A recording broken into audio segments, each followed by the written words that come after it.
And the laying of beams and tracks through the Nairobi National Park, a controversial section of the second phase of the SGR has begun. The beams to connect 179 pillars through a 6.5-kilometer stretch of the park will take over 2 months to lay. Rita Tinina reports on the new milestone and the controversy surrounding the construction of a railway line through the unique park.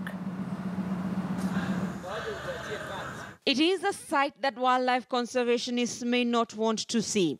The standard gauge railway piers at the Nairobi National Park, and not just a few of them. 14 dozen such piers have already been put up, and now it is on to the next stage of construction, laying of T-beams and track panels to connect them. We can only lay two spans per day. The piers run along a 6.5-kilometer stretch of the park and will make the longest and highest railway bridge in the country.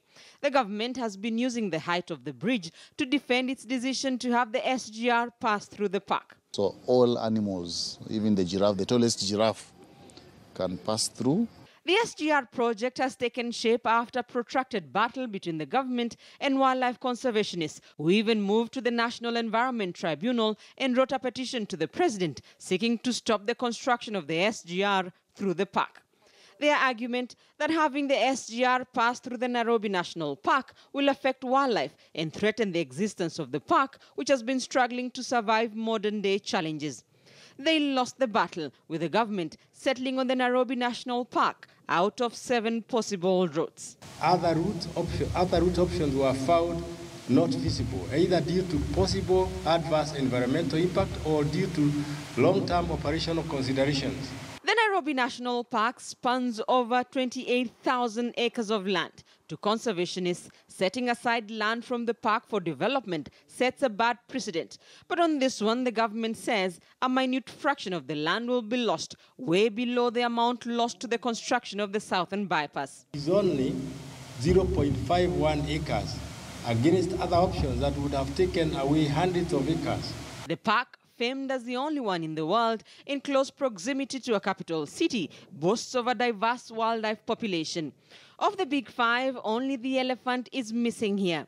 The government says measures to ensure minimal disruption of wildlife, including acoustic noise barriers, will be put in place. But already, the wild animals may be feeling the effects. And what we did, the area that we in work plan phase 1, we had to fence with an electric fence to make sure that there's no conflict between wildlife and the people constructing the railway. The stretch across the park is part of the 120-kilometer Phase 2A of the standard gauge railway from Nairobi to Naivasha, which will pass through Kajiado, Nairobi, Kiambu, Nakuru and Narok counties. Phase 2A of the SGR is expected to be complete in the next 18 months, and attention will shift to how the 7-decade-old park will deal with its latest survival challenge, the SGR. Rita Tinina, KTN News. Legislators from the northeastern region have now appealed